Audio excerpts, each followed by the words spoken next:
New Thought Media Network.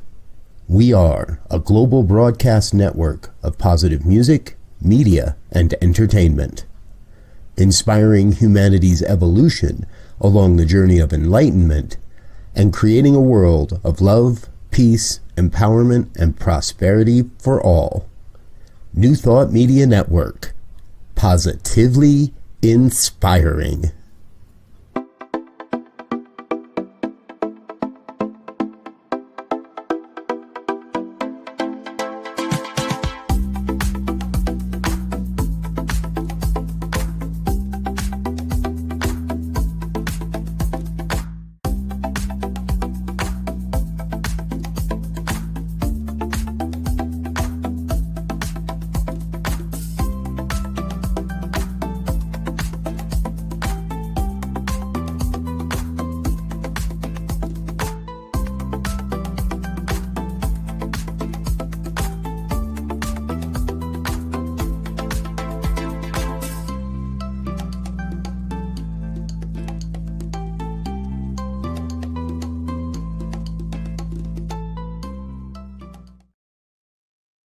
Hello and welcome back to Global Focus Today. I'm Reverend Dr. Sharri McMurray and I am your host. And our guest for today is Reverend Dr. Bill Marchiony. And you know, I started this new Tell Me Three Interesting Things instead of a biography. His are just tickle you pink stuff. The first one, pretty good. In his younger days, he was a wedding DJ and now he's a wedding officiant. But the other two I really like. He was in his 50s when he discovered he was Jewish. We're going to hear a little more about that. But the third one is my favorite. His poodle has a middle name and it's Quimby. Isn't that delightful? A poodle who's got two names and the middle one is Quimby. Please help me welcome Reverend Dr. Bill Marchiony. Thank you for saying yes to come back. Oh, the only answer is yes. We'll get into more of that in a little bit, but thank you very much for having me. It's always fun to chat with Reverend Dr. Sharri, now McMurray. Yes, thank you for getting it right, finally.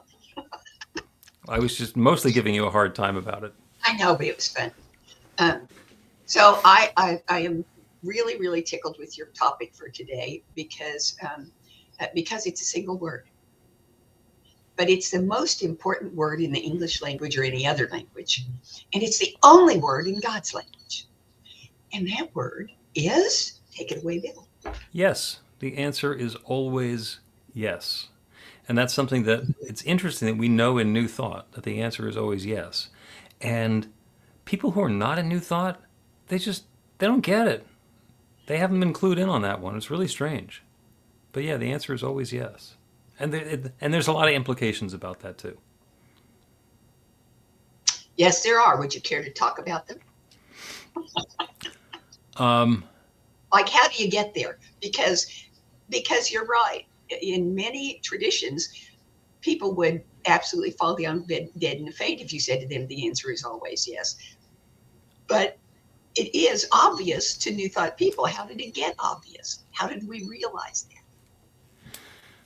I started doing the Practical Prayer podcast, and this is a while ago. And when I started doing it, we'd done a couple of false starts to see what we can do to make a podcast. I had a 10-year career in broadcasting, and people kept telling me that I should do a podcast. And I had a real attitude about it because as far as I was concerned, if I'm going to sit there in front of a microphone and talk into it for an hour, the least that somebody could do is build a really tall tower and a transmitter and have me be the only one using it. But, podcast. So I got invited to do this podcast. We tried a few times and it didn't come together because I would talk to New Thought people and we all kind of were, reading, using the same secret decoder ring.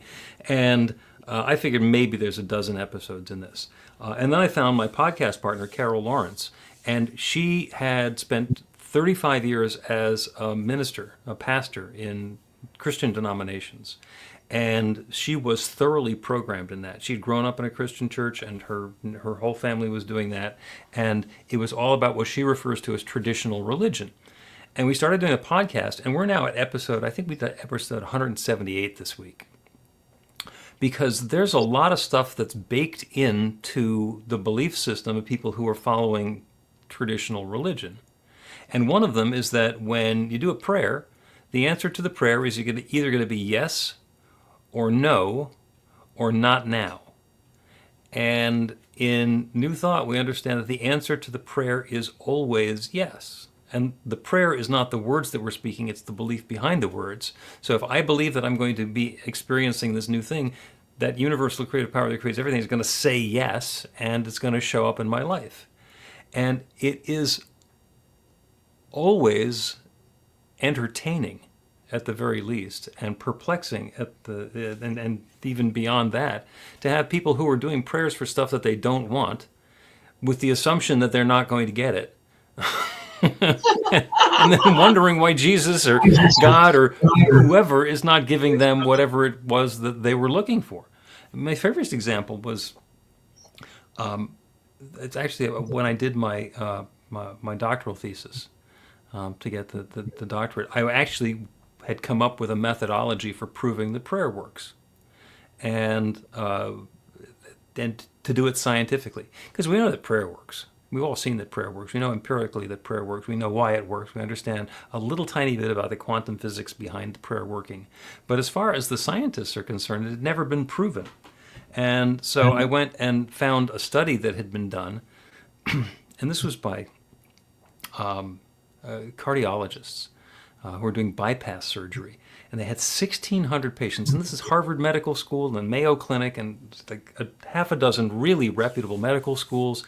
And what they did is they got 1,600 patients over the course of 2 years to enroll in this study to be prayed for as they're getting cardiac bypass surgery. And the challenge with cardiac bypass surgery is that obviously it's heart surgery, so there's some challenges with that in general, but also there's like a 50% rate of complications. So what they really wanted to do was find a way to lower the complications. So they put this whole thing together, and they got 3 groups of people who could do prayer on a daily basis for the people on their list in their study for free. Now, we'll leave aside the fact that the doctors are getting paid and the nurses are getting paid and all the people who are doing the study are getting paid and the people who are doing the therapeutic on this were not going to get paid. But we'll leave that part aside. Yeah, let's skip over that really important piece.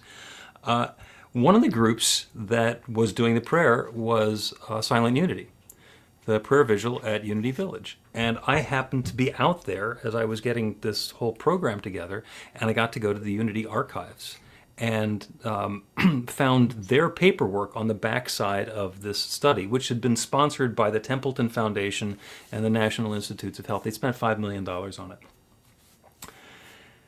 And I knew from reading the research that what had happened was they divvied the group up into 3 parts. So there was the control group. They basically got enrolled in the whole thing, no prayer.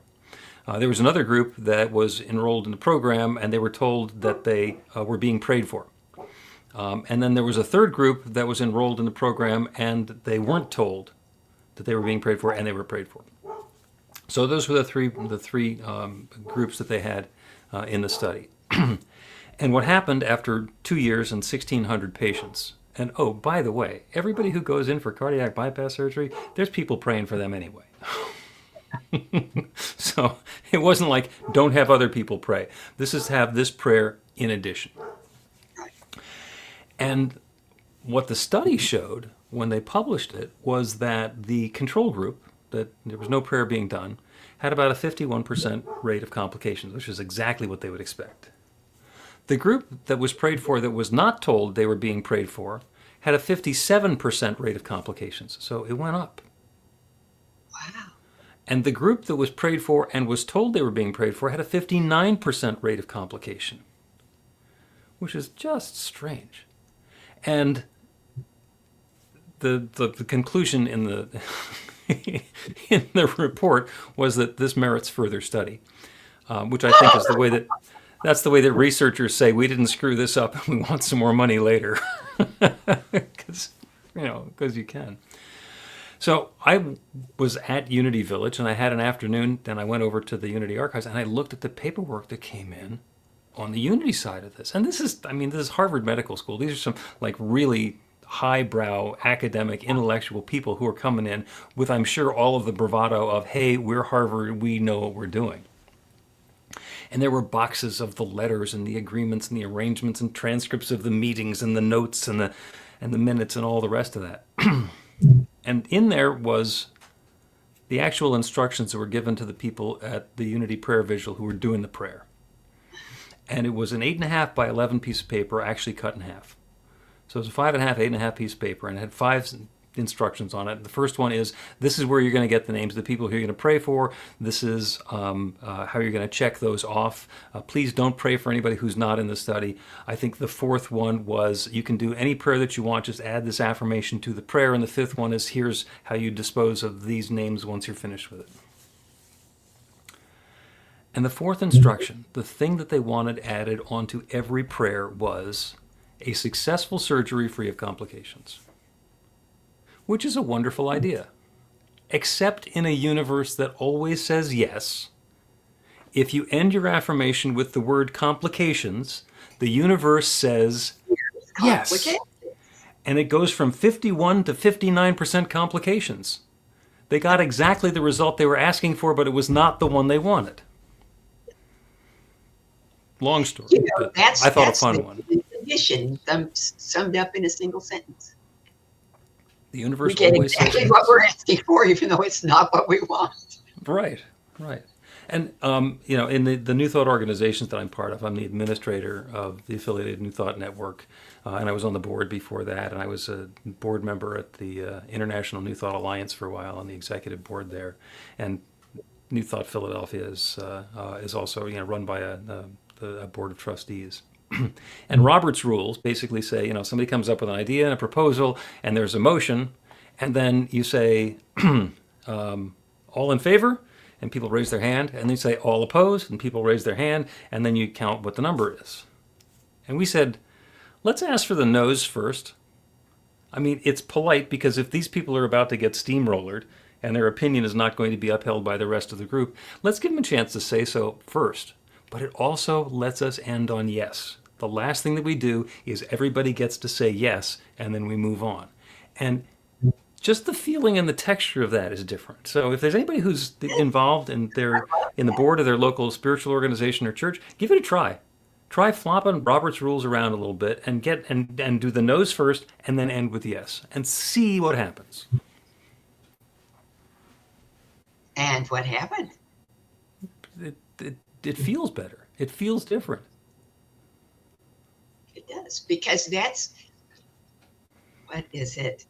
Neville Goddard says that the key to success is to begin with the end in mind, to presume the success of whatever it is you're asking for. Mm-hmm. And asking for the no's yes gives you the opportunity to wrap up, and plus, now this is 35 years of teaching computer science leaking out. But asking for the no's yes is going to reduce the number of no's. Because people don't want to say no before they know what everybody else is going to say. Mm-hmm. So either way, you're coming out ahead of the game by asking for the no's first. Yeah, get it out of the way. And very rarely in one of these organizations is there a contentious vote. Usually the people are all agreeing on what it is that we're going to be doing. But in the case, the last time I had a board meeting that wasn't a unanimous decision on whatever the question was. Yeah, and every once in a while there's somebody who has an opinion or a concern, and it's really important to validate that. Yeah. That becomes, that's all spiritual and emotional and psychological. Is like, how can you be present for somebody who's like not in alignment with what we're about to do if you're just going to steamroller over them and they get to say no after you've already made it clear that it's not there. It doesn't matter what they say. I've seen a lot of people who are ready to vote no and they just say, forget it. Well, and the other thing is, there have been times, at least in my experience, and I've served on an awful lot of boards, when the person who wants to say no has a question that needs answering that might turn that no into a yes, mm-hmm. or might turn the question into a different question. Yep. Because they thought of something nobody else thought of. And of course, those are the people you want on your board anyway, because those are the people you want in your life, because they think of the stuff you haven't thought of and keep you from, walking around with one foot on the ground and one foot in your mouth. Right. And the willingness to speak up. Yeah. Yeah. That's cool. I love, yes. I have said a million times at least, even before I became a minister, even before I thought about becoming a minister, that God only has a one-word vocabulary. The word is yes. The trick is to ask the right blinking question. And and the other thing is that even those of us in New Thought who know that the universe has a one-word vocabulary and the word is yes, we get up in the morning, we make a fabulous affirmation. And the universe says, yes, absolutely. And then we spend the rest of the day changing our mind. Not consciously changing our mind. In fact, very unconsciously, in every sense of the unconscious word, changing our minds. And the universe just goes right on saying, yes, yes. Every change you make, the universe says, yes, yes, yes, yes. Yep. Doubt can be very, very subtle. You reminded me of my joke about how boring God would be at a cocktail party. Have you heard the cocktail party with God? And you say, God, have you ever heard the one about? And God says, yes. God, have you ever? Yes. God, did you ever wonder about? No.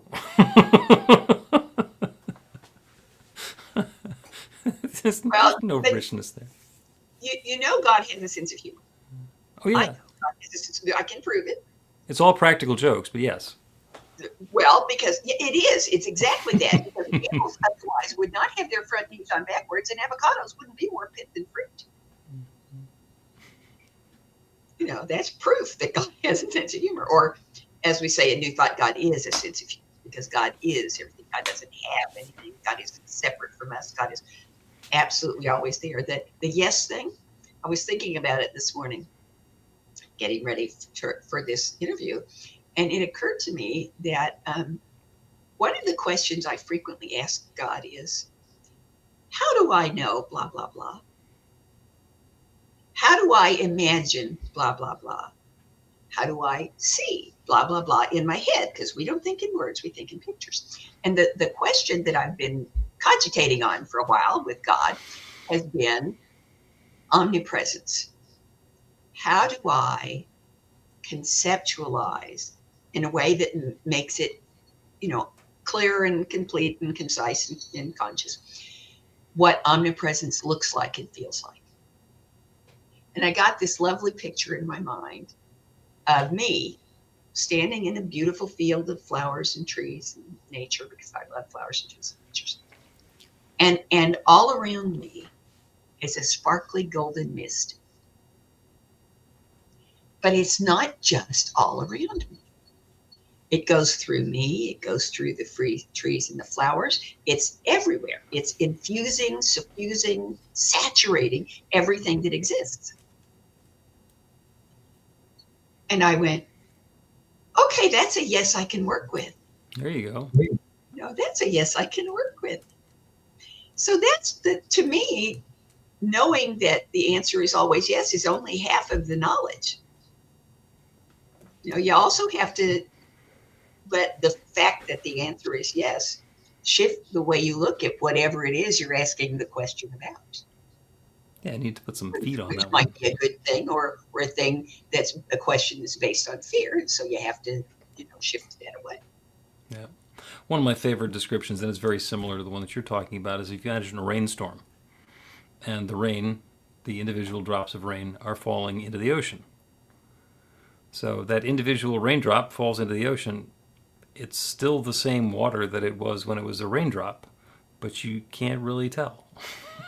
And to me, that's omnipresence. That's the other thing that just occurred to me this minute. I've used that rain in the ocean thing a million times. Thank you very much. You just gave me a new piece. Because the thing we forget is it's still the same drop of rain, but you can't see it as separate, and you can't take it back out. Once we become conscious of our oneness, We can't unlearn that. We can't unknow it. And that's the biggest yes in the universe. Too cool. Too cool indeed. So, I'm going to ask you my 5 questions now. Okay. The first one is the one that most of my guests consider the most important. Is there anything that you want our viewers to know that I haven't asked you about? Well, they're the ones that you started that you were going to ask me about, but we got completely distracted by the yes thing. So you can do that.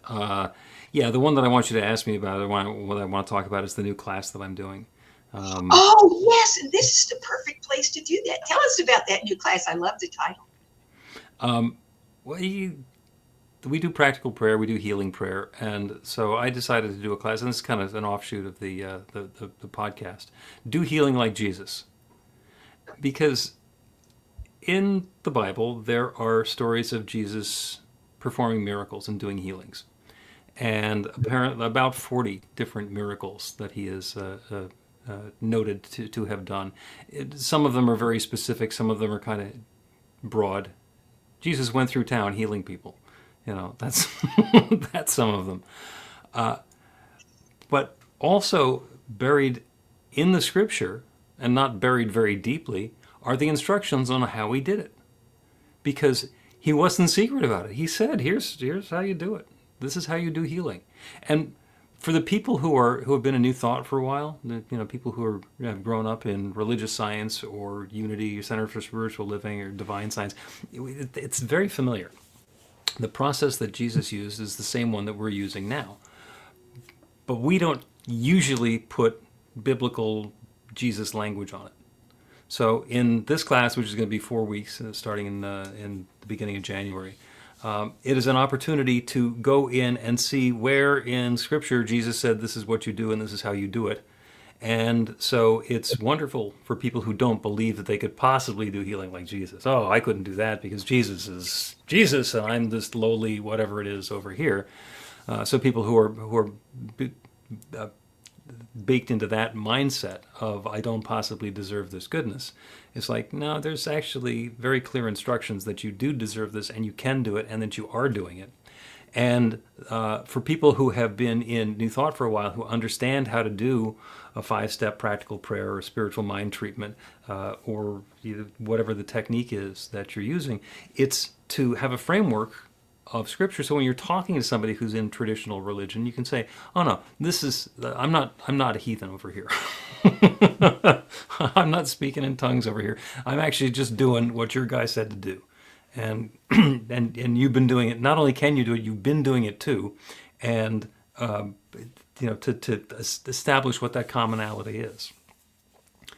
Because that's one of the biggest frustrations of mine is that people want to look at Jesus and say he was our great exception.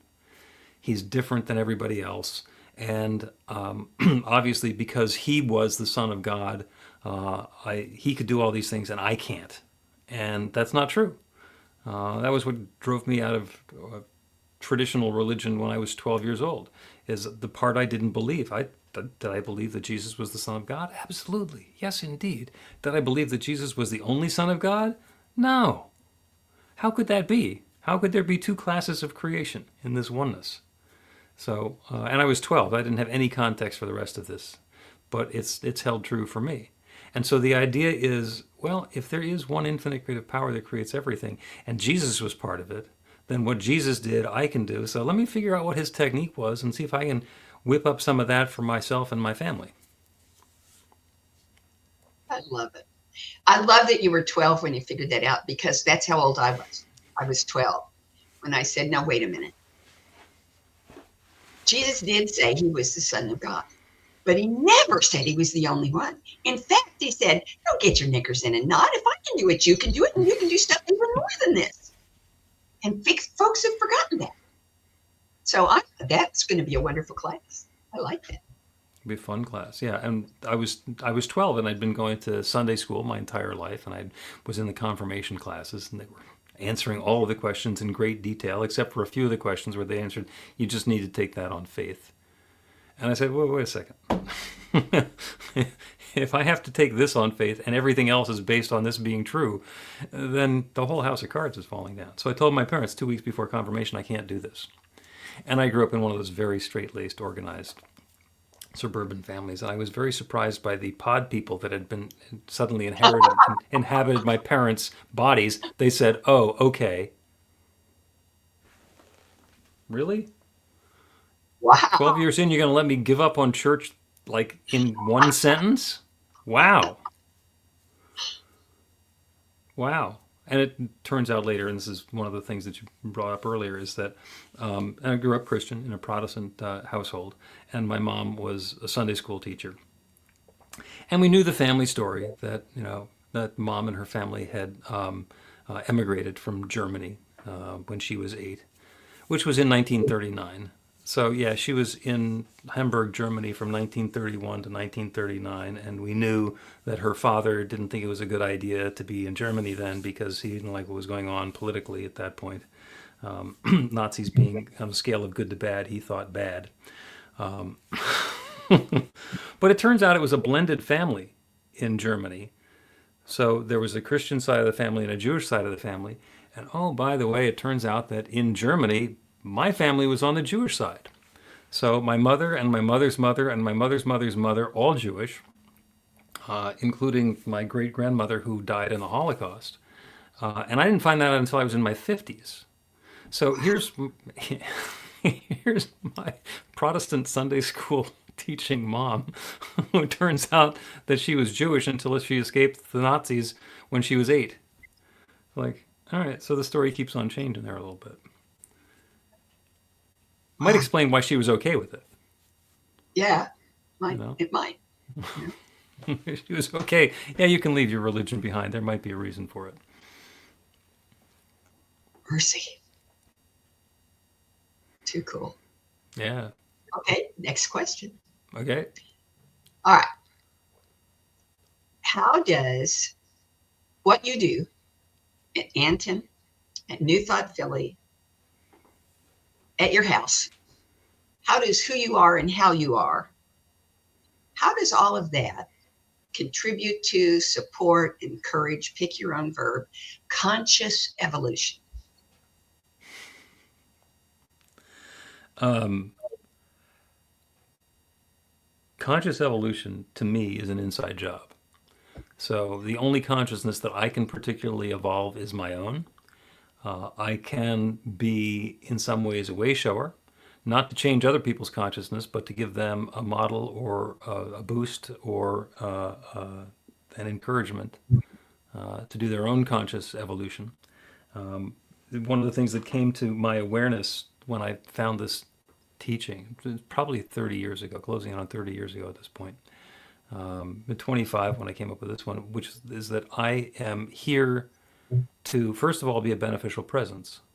And second of all, to take the bright light that I consider to be the truth and the value and the power of the New Thought teaching and hoist it up nice and high so that people who are looking for it can find it. So for me, that's where conscious evolution happens. If there's something that I can do to help somebody else find it for themselves, then that's what I'm doing. And it has been delightful to switch from having a day job and then doing the spiritual work on the side to the mad scramble of supporting myself fully, just doing spiritual work. But it's really very fulfilling and enriching and deeply enjoyable. And I'm doing almost as much technology as I was when I was working in technology. Okay, now the second question, or third question, sounds like the previous one, but it's not quite the same. How does what you do and how you do it, how you be, encourage, enhance, unveil, pick your own verb, world peace?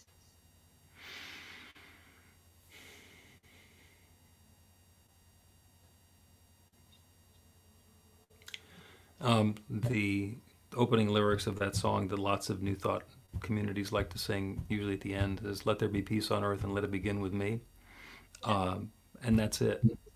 If if if I want to fight for peace, if I'm angry about there not being peace, then I've missed the point. So it is an inside job again that let me begin with me and find that peace within, and either encourage it or model it or make space for it, and let other people find that out for themselves. And oh, by the way, forcing world peace on the world is not necessarily going to be a helpful thing. And there's a situation that's going on right now in Syria. 10 years of there not being peace, and it would have been very completely okay with the people who just got ousted from power if the folks who were objecting to it would just be peaceful. And they refused to be peaceful because they didn't want to have that guy in charge.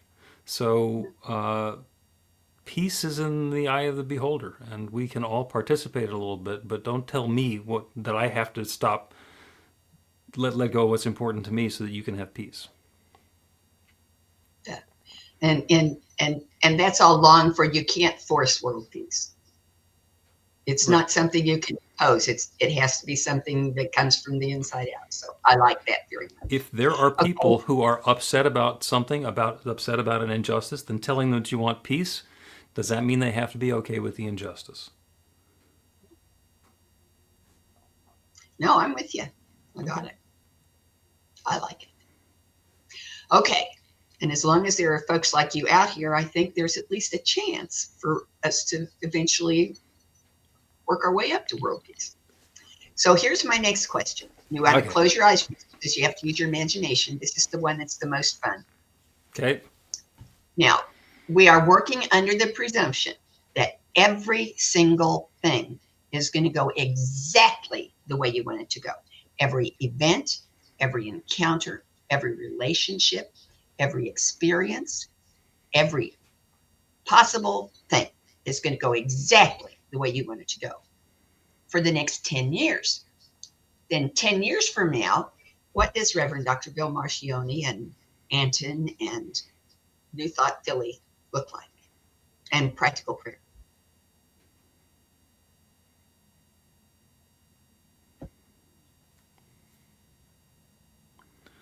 Remember that big light that I was talking about that's shining over the horizon?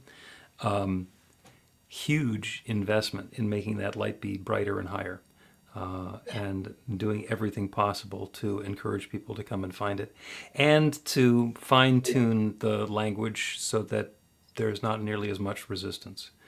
Because there are lots of people who don't believe in their own power, and telling them that they're powerful and telling them that they're, that they have dominion over their own lives doesn't work. But there's got to be a way to convey that message. So, and yeah, when you're saying, what does it look like? What's the first step? Okay, well, Mega Millions ticket is going to get us started. And then there's going to be some program building, because there are a lot of people who would be very much on board with helping to share and promote and illuminate this message, as long as they didn't have to give up their livelihood or their the other possibilities in their lives to do it. So to create a space and an opportunity for that. It's the same thing that I was talking about doing with the proving that prayer works. The side effect of that was that practitioners were going to make a lot of money for 4 years. Because you need somebody to do the prayer, and they're not going to do it for free. They're going to get paid for doing it the same way that the person who was giving the injection of the sugar water in a clinical trial would be getting paid. So yeah, there's an opportunity for everybody, for all the boats to rise and everybody to be successful doing all of that. Well, I'll take an order of that. Yeah, see, that was fun. Here's my last question. Will you come back? Yeah. The next opening I have is November 11th of 2025. Can I pencil you in? November 11th? Yep. There's only one. There's only one. 1111. I'm A there. lot, but there's only one. There's 4 ones. I'm there. Excellent. And folks, next week we have a brand new guest who hasn't been here before that you are absolutely going to be thrilled with her. Her name is Cerise Patron. And this lady makes clear the divinity of music. When she opens her mouth, nobody can stay on the ground. I mean, your wings just sprout. So don't miss it. I'll see you next week. Have a great week. Have a great weekend. And don't forget that I love you. Goodbye. Amazing, amazing, you will do amazing things. Amazing, amazing, you will do amazing things. On behalf of everyone at New Thought Media Network, thank you for being a member of our virtual family. Your financial contributions help share the New Thought message with people from around the world. Please visit and contribute at www.ntmedia.org/donate.